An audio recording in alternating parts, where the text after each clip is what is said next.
نحمده ونصلي على رسوله الكريم اما بعد فاعوذ بالله من الشيطان الرجيم بسم الله الرحمن الرحيم رب اشرح لي صدري ويسر لي امري واحلل عقدة من لساني يفقهوا قولي. اس وقت انشاءاللہ میں آپ کے سامنے کچھ خیر خواہی کے بارے میں بات کروں.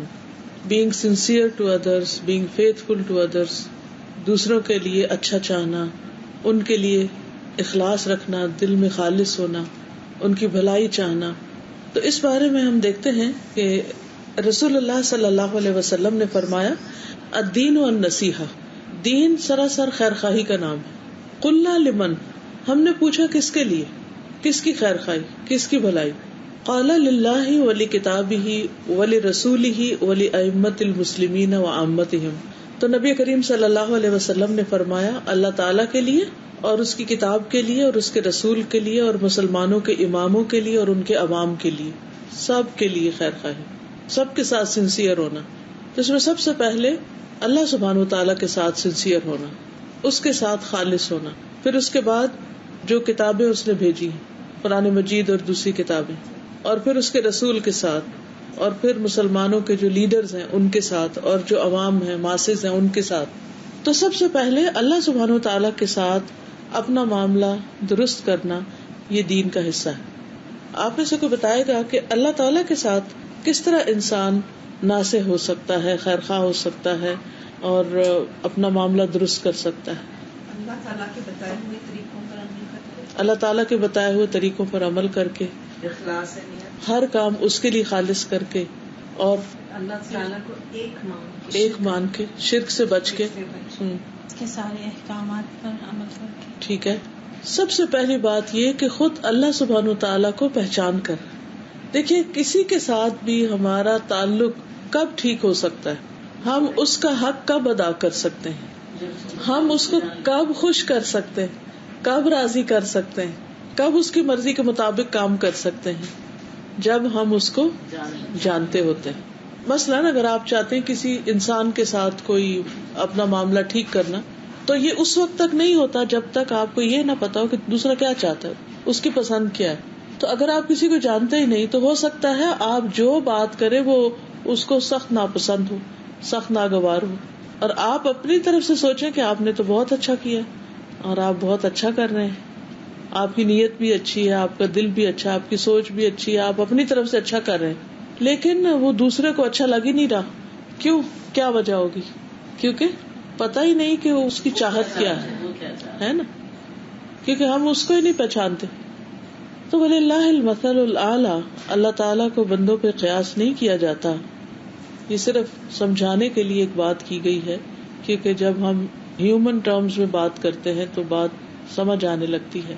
اب دیکھیے کہ جو شخص جانتا ہی نہیں کہ اللہ تعالیٰ کیسا ہے, وہ کہاں پر ہے, اس کی کیا صفات ہیں, کیا کوالٹیز ہیں, کیا ایٹریبیوٹس ہیں, وہ کیا کیا کر سکتا ہے اور کیا نہیں کرتا, تو ہمارا معاملہ اللہ تعالیٰ کے ساتھ درست ہو ہی نہیں سکتا.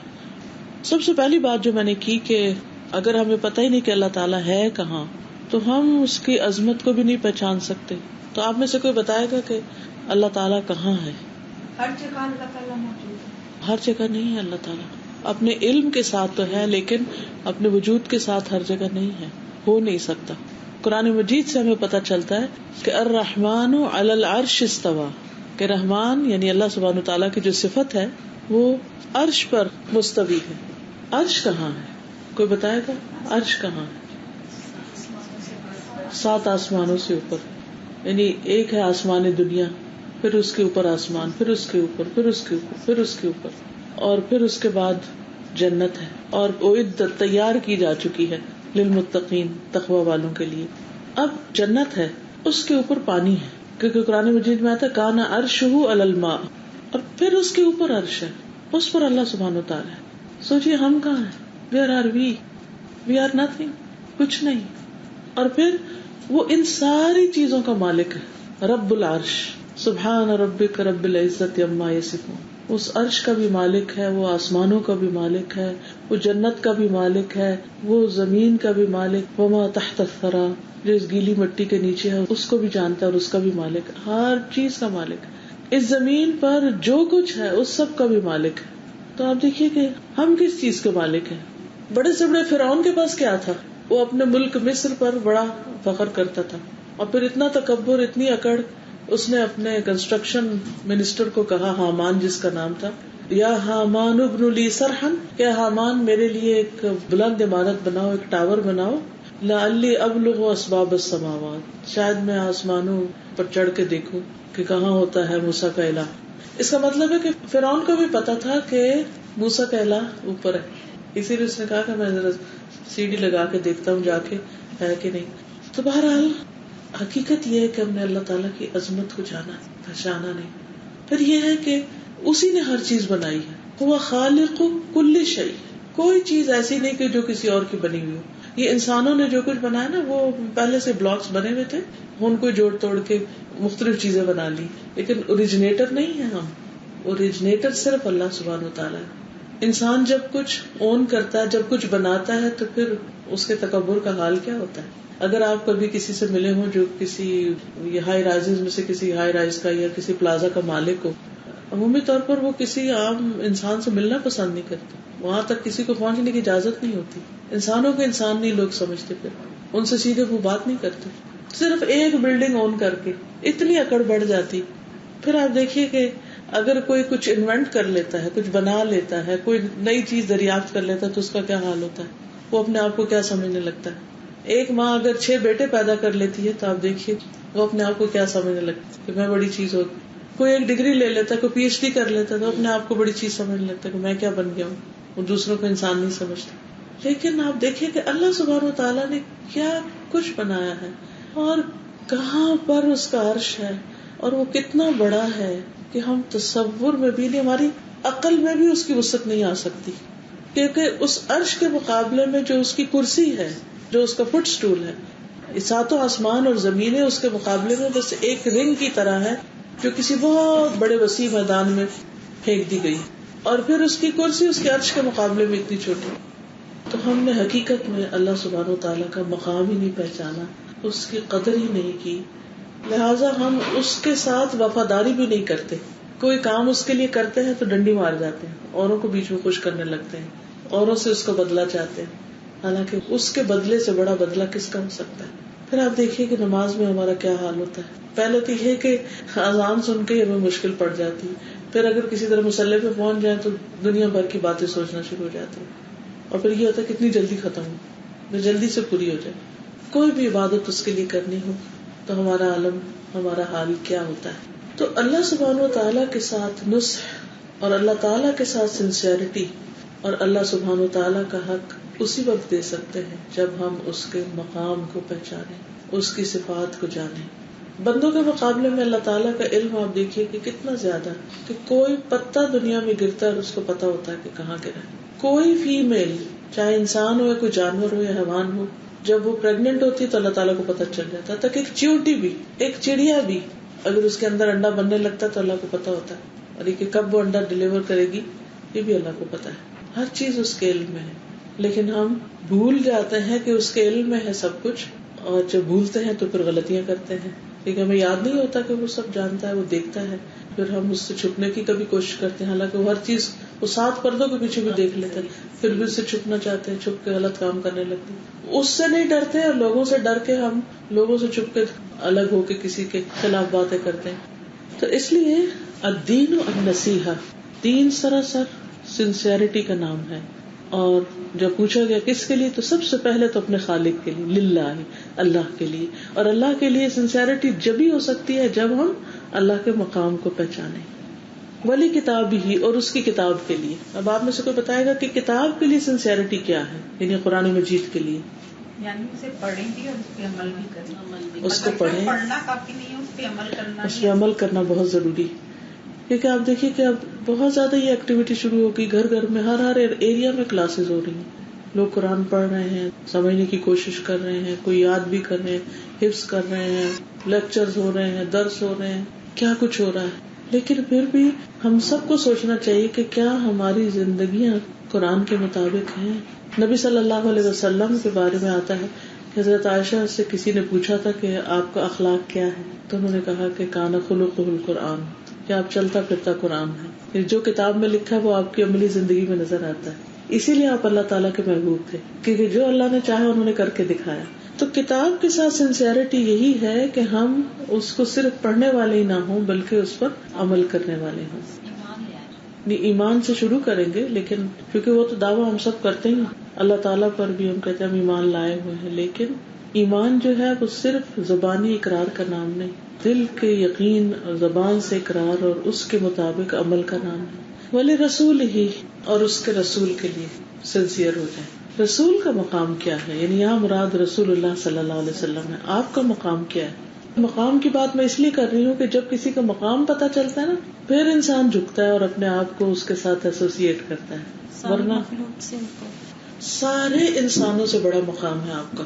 صرف انسانوں سے نہیں، آپ کا رینک فرشتوں سے بھی ہائی، کیونکہ معراج کے موقع پر رسول اللہ صلی اللہ علیہ وسلم فزیکلی وہاں تک پہنچے تھے، ساتوں آسمانوں کے اوپر اللہ سبحانہ وتعالی کے قریب، کہ جہاں کوئی مقرب فرشتہ بھی نہیں پہنچ سکتا. ایسی بلندی تک آپ کو لے جایا گیا، جہاں آپ نے قضاء و قدر لکھنے والے قلم کے چلنے کی آواز سنی. یعنی ایسے خاص سیکرٹ مقام تک اس کے قریب ترین پہنچ گئے جہاں فرشتہ بھی نہ جا سکا.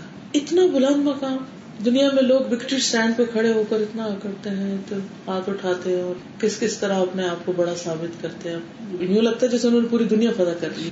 کیونکہ ہم بھول جاتے ہیں اس تناسب کو کہ ہم کہاں اور محمد صلی اللہ علیہ وسلم کہاں.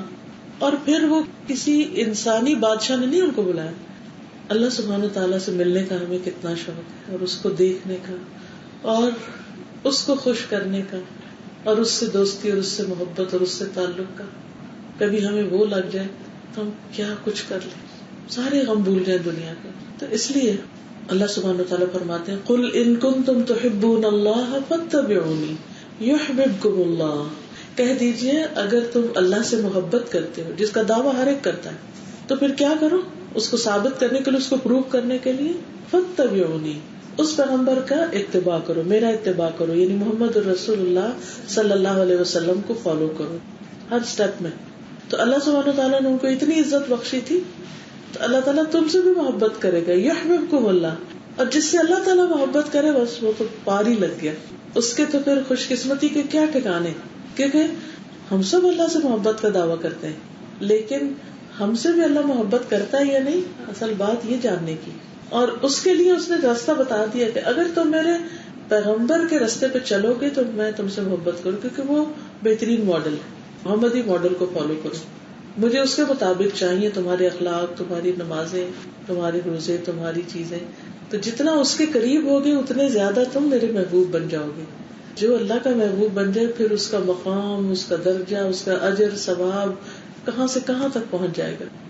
پھر اس کے بعد فرمایا ولی ائمۃ المسلمین، مسلمانوں کے جو امام ہیں، لیڈرز ہیں، خلیفہ ہیں، بادشاہ ہیں، جو بھی ان کے بڑے ہیں، جو ان کے کاموں کے ذمہ دار ہیں. تو اس میں دو طرح کے لوگ ہوتے ہیں، ایک چھوٹے لیول کے جس کو عمومی لیول کہا جاتا ہے، اور ایک خصوصی لیول. خصوصی لیول وہ ہے جو حکومت کا جو اعلیٰ ترین منصب یا مقام ہوتا ہے، جیسے کسی ملک کا کوئی کنگ ہے یا بادشاہ ہے، وہ بھی امام ہے.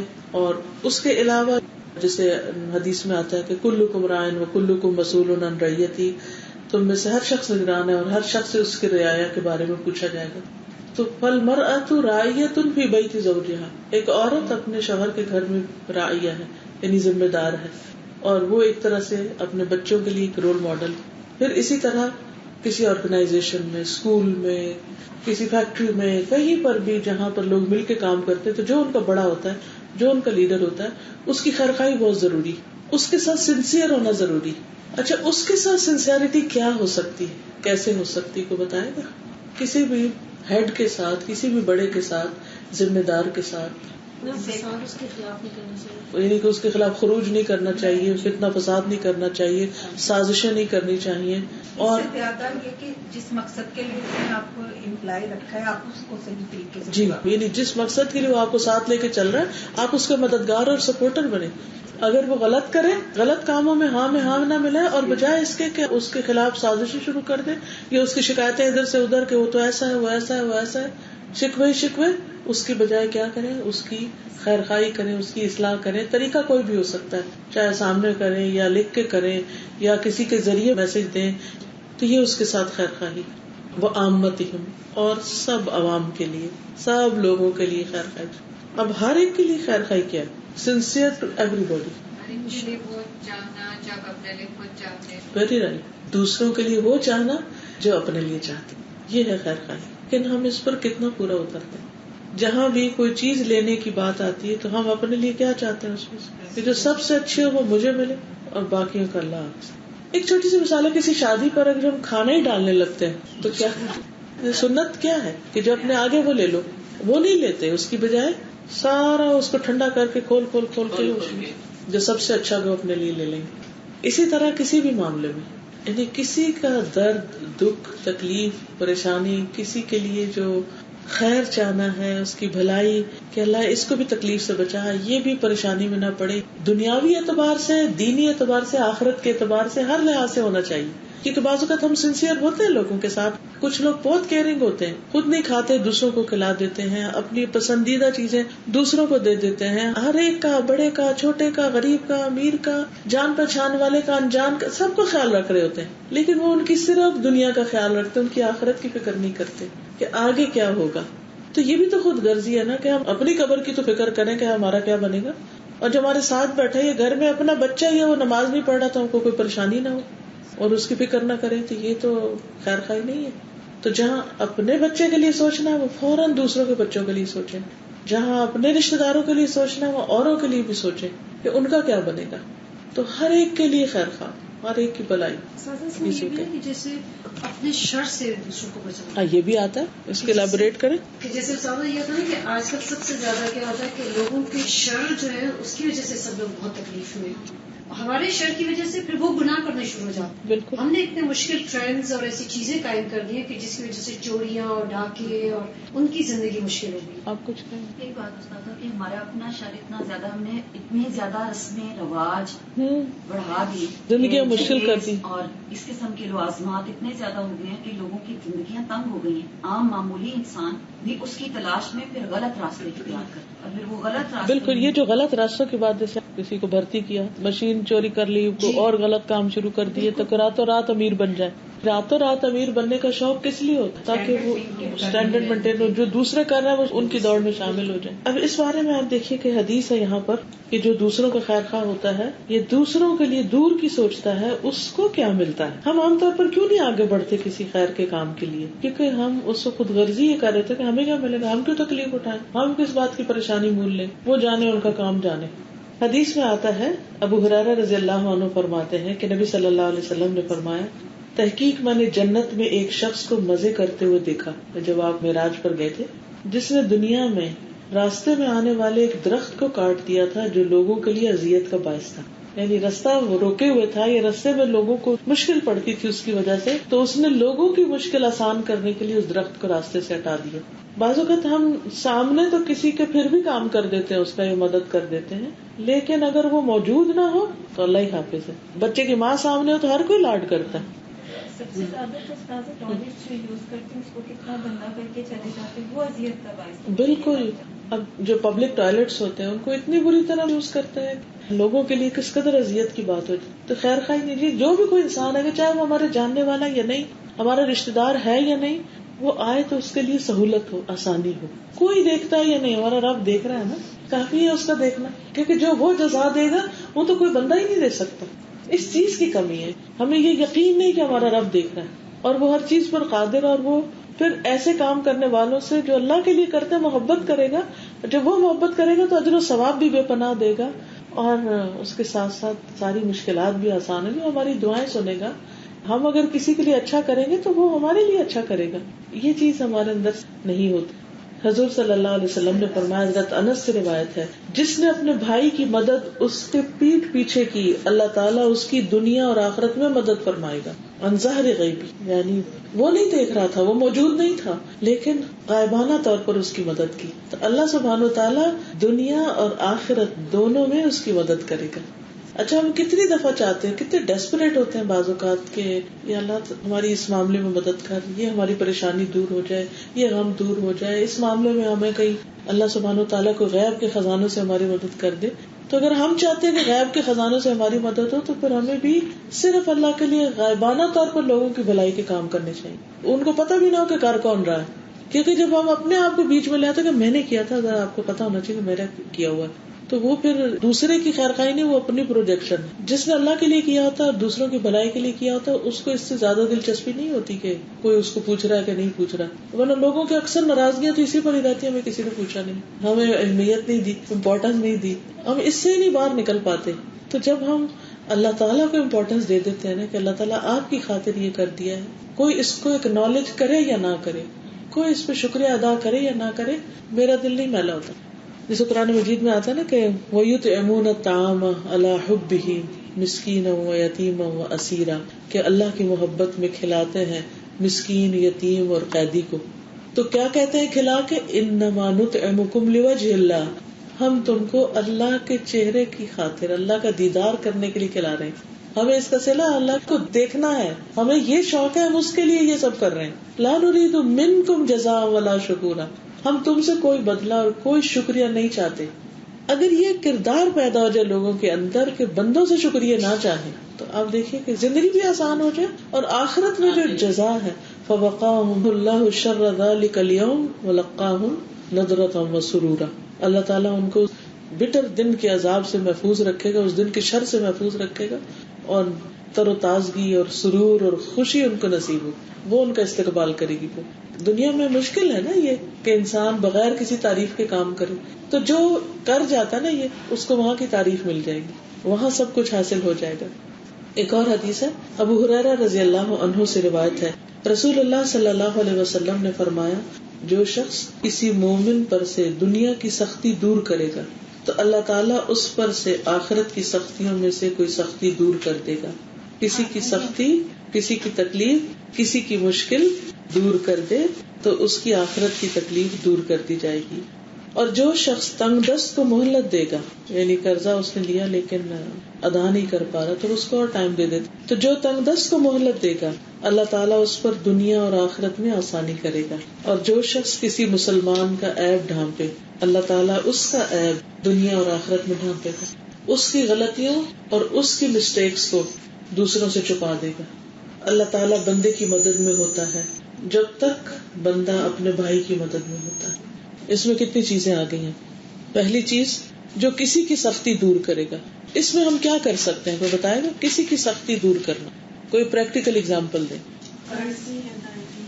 قرض کی ادائیگی اور اور بعض دفعہ لوگوں کے اپنے بچوں کے رشتے وغیرہ ہوتے ہیں اور آپ ان کی مدد کریں اس کے اندر. صحیح. اور یہ بھی میں نے دیکھا استاذہ کہ جب رشتے دیکھتے ہیں تو جب اپنے بچوں کا دیکھتے ہیں تو پرفیکٹ میچ دیکھتے ہیں. کسی اور کے بچے کا ہو تو مطلب خیر خواہی یہی ہے نا کہ آپ سوچو اگر کوئی آپ کے بچے کو اس طرح بتائے گا تو آپ کو کیسے لگے گا. یہ سنسیئرٹی نہیں ہے نا, تو یہی تو بتایا جا رہا ہے کہ الدین والنصیحہ, دین سنسیئرٹی کا نام ہے, دین سراسر خیر خواہی کا نام ہے. Normal every day life. ہاں, ایوری ڈے لائف. مطلب یہ کہ اگر آپ ڈاکٹر کے کیو پہ ہیں لیکن اگر کوئی آپ کو تکلیف میں نظر آ رہا ہے مگر آپ رجسٹر نہیں مل پا رہی ہے. اور اسی طرح سپر مارکیٹس میں کوئی کسی کے پاس 2 چیزیں آپ کے پاس ٹرالی بھری ہوئی, اب وہ آپ سے ریکویسٹ کرتے ہیں میں تو اتنی دیر سے کھڑا ہوں, تو کیریکٹر آپ کا پتہ چلتا ہے نا کہ اگر آپ اس کو آگے کر دیتے ہیں. اسی طرح مثلاً آپ ڈاکٹر ہیں اور کوئی مریض تکلیف میں ہے اور آپ کو بھی بڑی نیند آئی ہوئی ہے اور آپ کی چھٹی کا دن ہے, کال آ جائے تو پھر منع کر دیتے ہیں, یہ نہیں کرنا چاہیے, یہ نہیں کرنا چاہیے. جیسے یہاں پہ ہوتا ہے کہ جیسے خدا نہ خواستہ کسی کا انتقال ہو جائے, یہاں فرائیڈے سیٹرڈے بند ہوتا ہے.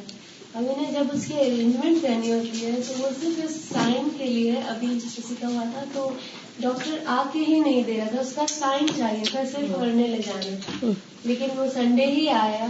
اللہ کتنے لوگوں کا وقت جاتا ہے اور کتنے لوگ پریشان ہوتے. اسی طرح بعض اوقات ہم پارکنگ غلط کر دیتے ہیں, دوسرے پھنس جاتے ہیں. تو مسجد میں فرائیڈے کو مولوی آتا ہے بولتا ہے کہ پلیز کسی کو بلاک نہ کریں, نماز پڑھنے آتے ہیں اور کسی کو بلاک کر کے دے, اس کا کوئی مقصد ہی نہیں آپ. اور گراس کے اوپر گاڑیاں کھڑی کر دیتے ہیں, گراس میں گاڑیاں کھڑی کر دیتے ہیں صرف اس لیے کہ چند قدم چلنا نہ پڑے. اور مسجد میں لڑائیاں کرتے ہیں جگہوں کے لیے. حول ولا قوت الا باللہ. یعنی بجائے اس کے کہ سختی دور کریں, ہم دوسروں کو سختی میں ڈالتے ہیں اور مشکل میں ڈالتے ہیں. کہ ہمارے جو اپنے دل کے امراض ہیں نا, وہ لوگوں کو مجبور کرتے ہیں کہ وہ بھی آگے سے لیٹ دیم ریئیکٹ. ان دل کے امراض کی وجہ سے ہم دوسروں کے لیے مشکلیں پیدا کرتے ہیں, کیونکہ ہماری زندگی میں مشکل ہے تو ہم ان کے لیے بھی مشکل پیدا کریں.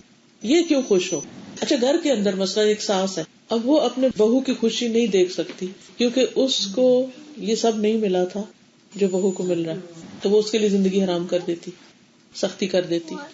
کتنا کامن ہے نا یہ تو کامن. تو ان چیزوں کو ایلیمینیٹ کرنے کی ضرورت ہے. بعض اوقات ہمیں پتا ہوتا ہے کہ کسی شخص کو ایک چھوٹا سا مشورہ دیں گے تو اس کی زندگی آسان ہو جائے گی. چھوٹی سی ٹپ ہوتی ہے, مثال کے طور پر اگر کسی کی آنکھ میں مرچ پڑ جائے تو اپوزٹ سائڈ کا نوسٹرل بند کر دیں تھوڑی دیر, پھر سانس نہ لیں, اور وہ مرچ خود بخود چلی جائے گی. اب ایک چھوٹی سی چیز, اگر کسی کے کوئی آنکھ میں بال چلا گیا یا کوئی چیز چلے گی, اس کو بھی نکالنے کا یہ طریقہ ہے کہ جیسے دائیں میں گیا ہے تو بائیں ناک کا نتنا بند کر دیں تھوڑی دیر, ایسے جھپکتے رہے, تھوڑی دیر میں آپ دیکھیں گے کہ وہ چیز نکل جائے گی. اب ایک چھوٹی سی چیز ہے, مثلا بچوں کا صابن چلا جاتا ہے, شیمپو چلا یا کچھ بھی, نہیں بلیڈنگ بھی اگر ہوتی ہے تو یہ دوا کے یہاں پکڑے نا جی تو بند ہو جاتی. اوکے, جو نکسیر ہوتی ہے جی. تو اسی طرح بعض اوقات کوئی کسی بھی چھوٹی سی تکلیف میں بھی ہوتا ہے. مثلا بعض اوقات بزرگ لوگ اپنے ناخن نہیں پاؤں کے کاٹ سکتے, دیکھا نہیں جاتا ان کو, جوتا نہیں پہن سکتے, تو یہ ساری چیزیں کس میں آتی ہیں؟ سختی میں آئے ہوئے ہیں کہ ناخن بڑے ہوئے, کوئی نہیں ان کی مدد کرنے کے لیے. ہم نے اپنے الہدا میں وہاں پر مغسلہ بنایا, مقصد ہوتا کہ مردے کو نہلا سکتے. تو ایک دفعہ ایک میت آئی جس کی حالت قابل رحم تھی, بزرگ خاتون تھی, اور جسم کے بال بڑھے ہوئے اور ناخن کاٹنے والے اور سر کے بال الجھے ہوئے, اور بہت رحم آتا ہے نا ایسے سن کے. ایسا تو نہیں کہ ایک بندہ بالکل اکیلا ہی کہیں رہ رہا ہوتا ہے, لیکن بعض اوقات گھروں میں بزرگ اگنور کر دیے جاتے. اگر انسان کو یہ یاد رہے کہ مجھ پر بھی یہ وقت آنا ہے, گھر میں کوئی مریض ہو, کوئی بیمار ہو, کوئی ہمسائے میں ہو, کہیں ہو, تو یہ نہ سوچے کہ یہ کیا مسئلہ بن گیا, اب ہمیں ٹائم دینا پڑے گا. نہیں, آپ یہی سوچیں اگر ہمارے پر آ جائے, اور اگر آج میں کسی کی سختی دور کروں گی, اللہ سبحانہ وتعالیٰ میری کوئی مشکل دور کر دے گا. کیونکہ اللہ تعالیٰ ہمیں بعض کو بعض کے ذریعے آزماتا ہے, یہ ٹیسٹ ہوتے ہیں. یعنی کوئی بھی سچویشن ایسے ہی نہیں ہو جاتی, کوئی بھی واقعہ حادثہ ایسے ہی نہیں ہو جاتا. اس میں اس شخص پہ تو مشکل آتی جو آس پاس کے لوگ ہیں, ان کا بھی امتحان ہو رہا ہوتا ہے, اب وہ کیا کرتے ہیں. اسی طرح خوشی کے موقع پر ایک دم لوگ جیلسی میں آ جاتے ہیں, ان کو کسی کی خوشی اچھی نہیں لگتی, فوراً وہ اس کی کوئی عیب چننے لگ جاتے, کوئی برائیاں چننے لگتے ہیں. اس سے بھی پرہیز کرنا چاہیے.